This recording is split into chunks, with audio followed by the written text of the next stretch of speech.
이거 옛날 영상인데 미키루크와 그 이상호가 어떤 관계인지 이것도 잠깐 한번 보고 가시죠. 했는데 정청래 의원이 정치를 하고 싶다고 저를 찾아왔었습니다.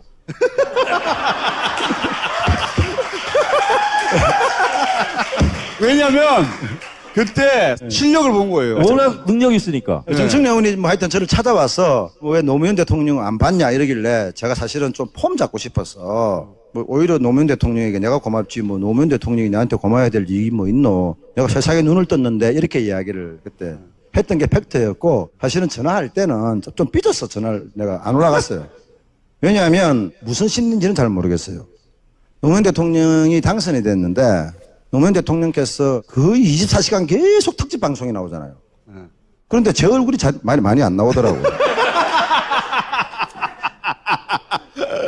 자, 일단 여기까지 영상을 보셨습니다. 여기서 핵심적인 내용은 뭐 다른 노무현 대통령과의 인연에 대해서도 설명을 했는데, 자, 정청래가 정치를 하기 위해서 이상호를 찾아왔다, 미키루크를 찾아왔다라고 증언을 했죠.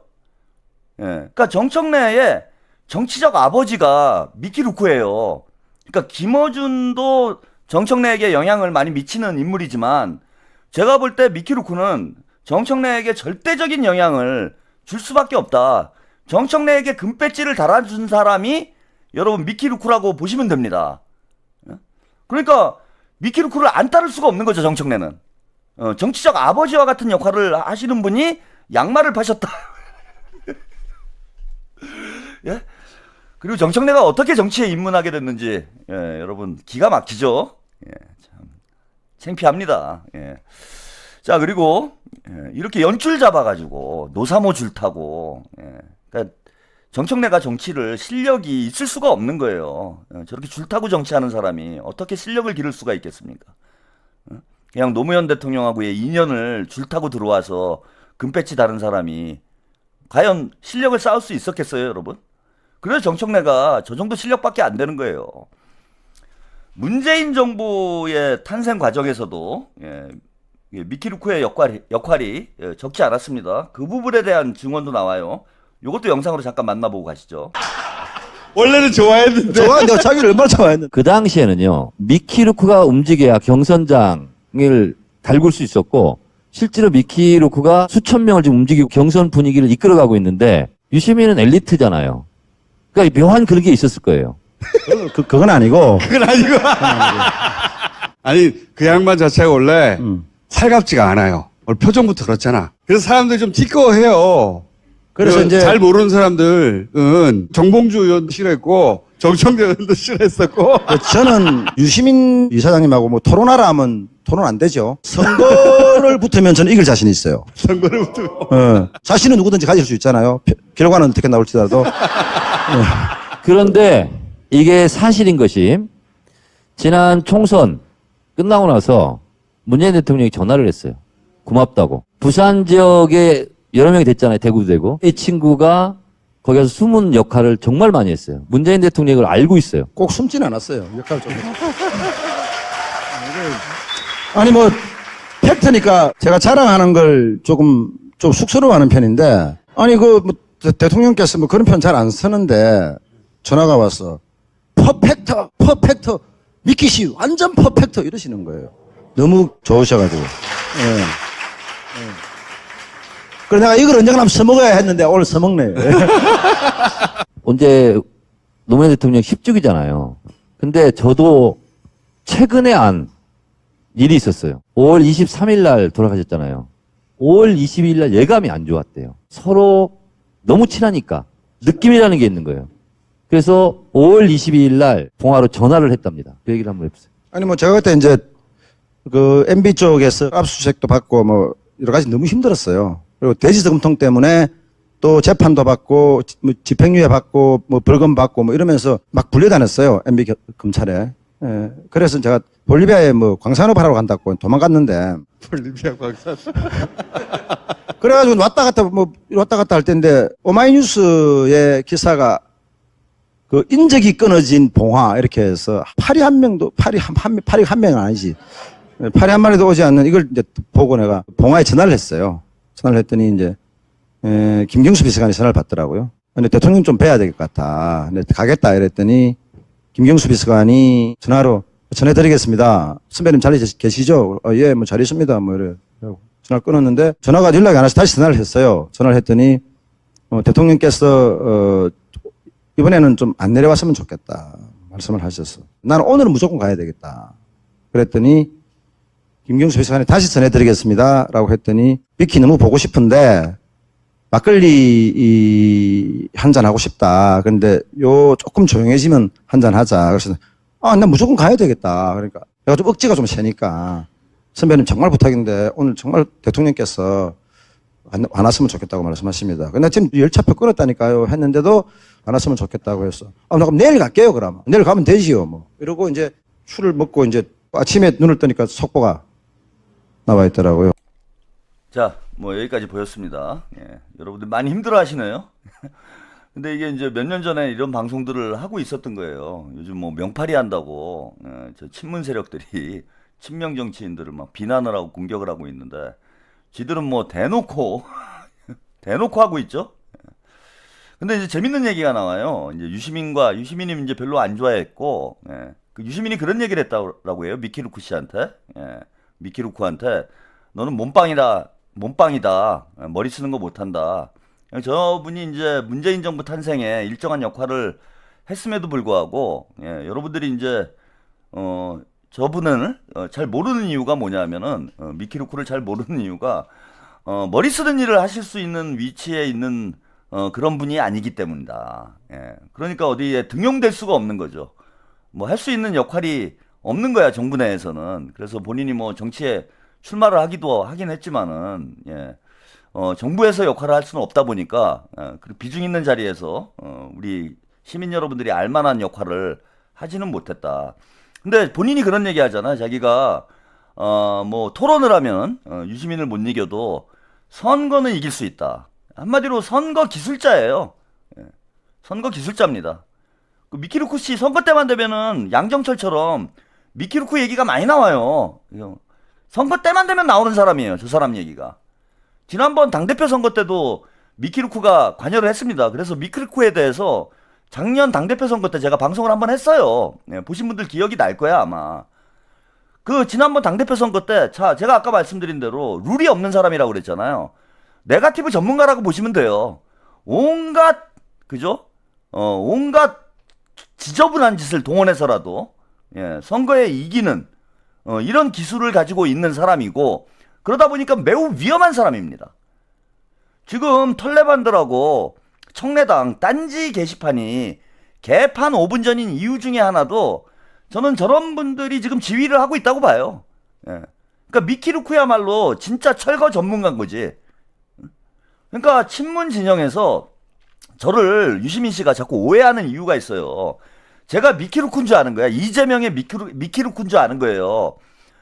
미키루크는 용역 받아가지고 선거 때 나와가지고 온갖 험한 일 하는 그런 사람이 미키루크인 거야. 근데 최한욱이 가만히 보니까 네거티브 막 앞장서서 하는 것 같고 막 무슨 뭐 문 5글자도 만들고 방송하는 것도 막 저작거리 방식으로 제가 점잖게 방송을 안 하잖아요. 완전히 뭐 싸움딱식으로 진짜 야차식으로 저도 방송을 하고 있잖아. 그러니까 유시민이 저놈은 뭐지? 근데 자기들 과거의 경험을 보니까 우리는 미키루크 같은 애들한테 외주를 줘가지고 선거 때 작업을 쳤는데, 그러니까 두루킹 같은 거 있잖아. 두루킹, 미키루크 이런 사람들처럼 이 친명 쪽에서도 선수를 하나 영입을 한 모양이다. 저를 이제 친명의 미키루크라고 생각을 하는 거예요, 지금 유시민이. 그래 자꾸 저를 언급하는 거야, 지금. 제가 이재명 대통령이나 저 김민석 총리가 저한테 외주를 줘가지고 온갖 험한 일, 더러운 일을 이제 해결해주는 해결사 역할을 하고 있는, 그리고 그 밑으로 이제 유튜버들을 제가 관리하는 거예요. 용역, 촉법 용역을 제가 막 관리를 하는 거지. 보이지 않는 네트워크를 만들어가지고 막 관리를 해가지고 여기서 탁 하고 넌 이거 하고. 그래서 이런 지금 오해가 벌어진 거야. 그러니까 그 대통령님 말씀이 정확한 거예요, 정확한 거야. 돼지 눈에는 돼지만 보이고 부처 눈에는 부처만 보인다고 하잖아요. 지들이 그렇게 했기 때문에 친명 쪽에서도 똑같이 할 거다라고 생각을 하는 거예요, 이게. 그렇게 벌어진 일이야, 이게. 유시민의 과대망상이 어떻게 벌어진 일이냐? 자기들이 한 일이기 때문에 똑같이 남도 그렇게 할 거라고 생각을 하는 거예요. 참, 기가 막힙니다. 예. 한심해요, 제가 볼 때는. 한심해. 니들하고 달라, 우리는. 유시민 씨, 오늘도 들어오셨을 텐데, 착각하지 마세요. 그러다가, 개망신만 당하는 거예요, 개망신만.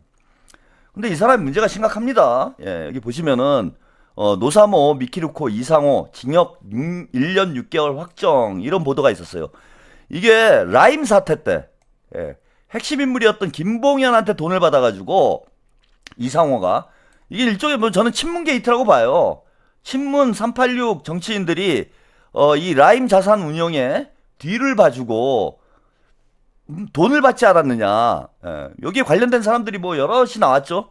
그 중에 이제 실형을 선고받은 사람 중에 한 명이 이 이상호입니다. 그리고 이게 문재인하고도 연관이 있는 거 아닌가라는 의구심을 가질 수밖에 없는 거죠, 이게. 그렇지 않나요? 아까 말씀드린 대로 노무현 대통령의 최측근이다. 문재인의 최측근이다. 문재인하고 뭐 직접 통화를 해가지고, 자기가, 뭐, 잘했다고, 뭐, 원더풀? 뭐라고 그랬어요? 뭐, 아니, 퍼펙트? 직접 전화를 받아가지고 퍼펙트 하고 칭찬을 받았대잖아. 그렇게 문재인 대통령하고 가까웠던 사람이 라임에서 돈을 받았으니 이게 문재인 정부하고 연관이 있는 거 아닌가라는 그런 의구심을 가질 수밖에 없는 거지. 그러니까 이 사람이 제가 룰이 없다라는 게 이런 측면도 있는 거예요. 받을 돈, 안 받을 돈 다 받아가지고 정치를 한다는 거야. 전형적인 구태 정치인인 거예요. 민주당에도 이런 정치인들이 많이 있어. 제가 친문 386을 정리해야 한다라는 말씀을 드리는 이유 중에 하나도 이거예요.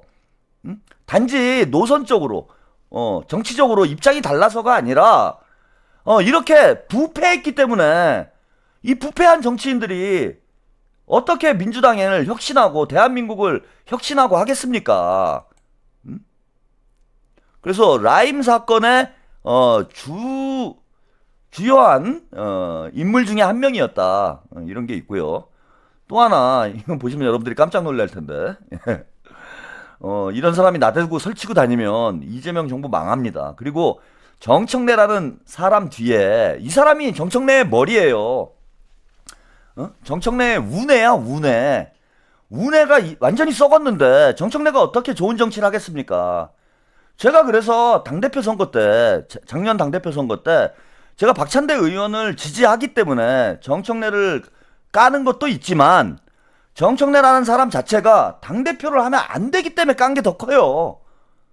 친명이 당대표를 해야 된다. 그래서 정청래를 깐 게 아니고 정청래라는 인물 자체가 정치를 하면 안 되는 사람이라고 저는 본다는 거야. 이런 과거를 다 알고 있으니까. 아니 이 사람이 이렇게 썩은 사람이 정청래의 우뇌고 아직까지도 미키루크의 지배를 받고 있잖아요. 이거는 지도를 받는 게 아니에요. 자문을 구하는 게 아니야. 이상호의 지배를 받고 있는 거예요. 정청래는. 근데 더 놀라운 사건도 있었어요. 이런 사건도 있었습니다. 라임 사태 이상호 씨 수감 중 재소자 성추행 1심 실형 법정 구속 이런 아 이거 민망하네. 예, 이건 방송을 하기가 상당히 부담스러운 수준에. 자, 라임 사건에 연루돼 1년 6개월의 실형을 확정받았던 노사모 출신 정치인 이상호 씨가 수감 도중 동료 수감자를 강제 추행한 혐의로 징역형을 선고받고 법정 구속된 사실이 확인됐다. 네. 부산지법 서부지원은 지난 15일 강제추행 혐의로 기소된 이상호 씨에 대해서 징역 10개월과 성폭력 40시간을 선고하고 법정 구속을 했다.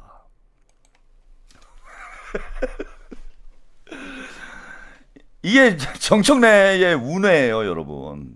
이게 뇌에 뭐가 들어있는 건지 도대체. 이런 사람이 민주당의 당대표를 지금 사실상 지배를 하고 있는 상태예요. 민주당이 이게 어떻게 돌아가겠습니까, 여러분? 정청래는 거의 미키루크의 뭐 문씨 집안의 머슴이다 이렇게 말씀을 드렸는데 그 문씨 집안, 노씨 집안의 이제 원조 머슴이 그죠? 미키루크예요. 그러니까 정청래가 하던 짓을 원래 하던 사람이 미키루크고, 예.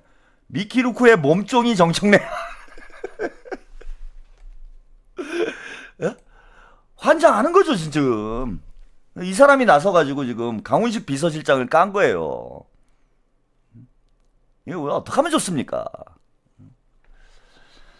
자, 예. 이제 이 사람이 등판을 한다니까요. 예. 우리가 할 일이 많아지겠죠, 여러분? 제가 그래서 느낌이 왔어요. 그죠? 아까 뭐 1시간 동안 제, 과거사에 대해서 제가 길게 말씀드렸는데, 지금 뭐 저를 둘러싼, 여러 가지 시끄러운 상황들이 이게 왜 이런 일이 벌어지고 있을까? 아, 미키루크가 등판했구나.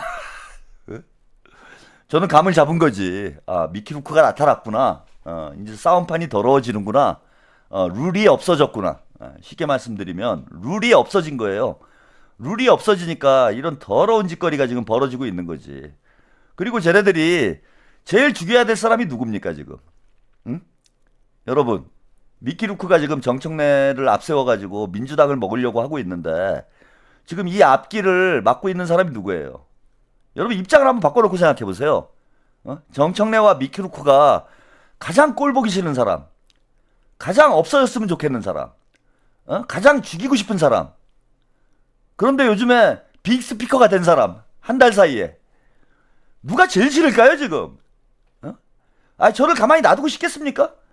게다가 유시민은 제가 이재명 대통령과 김민석 총리의 외주를 받아가지고 철거를 하고 있다, 이런 이제 망상까지 하고 있는 상황인데 저를 죽이고 싶겠죠?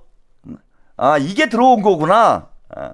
저는 이제 그걸 느낀 거예요. 뭐 저놈들하고 사적으로 서로 사이가 안 좋은 거, 뭐 그런 문제도 전혀 연관이 없는 건 아니겠지만, 지금 이게 들어오는 거구나. 그래서 어제 그 세이 대머리가 그 얘기를 했다 그러더라고. 제가 무슨 가평에 개발을 하면서, 예, 뭘 개발을 하는데, 뭐 13만 평? 개발을 하는데, 그게 김민석 총리가 뭐 당대표가 되면은 제가 뭘 어떻게 해가지고, 은근슬쩍 김민석 대표하고 저를, 그 방송 보신 분들이 있을 거 아니에요. 은근슬쩍 역더라고, 이 새끼가. 야, 니들은 머리가 나빠서 안 되는 거야. 야, 양말 팔다가, 국정원의 간첩으로 잡혀갔던 사람을 이길 수 있을 것 같아? 미키루크 씨, 양말을 얼마나 잘 팔았는지 모르겠지만, 간첩 이길 수 있을 것 같아요? 그런 정도, 양아치들 데리고 나하고 싸워서 이길 수 있을 것 같아? 까딱도 안 합니다, 여러분. 오히려 배우를 잡았어요. 제가, 예, 앵벌이들, 배우 세력, 비호 세력, 잔털까지, 여러분, 일망타진한다고 말씀드렸죠? 잡았어요, 이제. 두고 보십시오. 어떻게 싸우는지.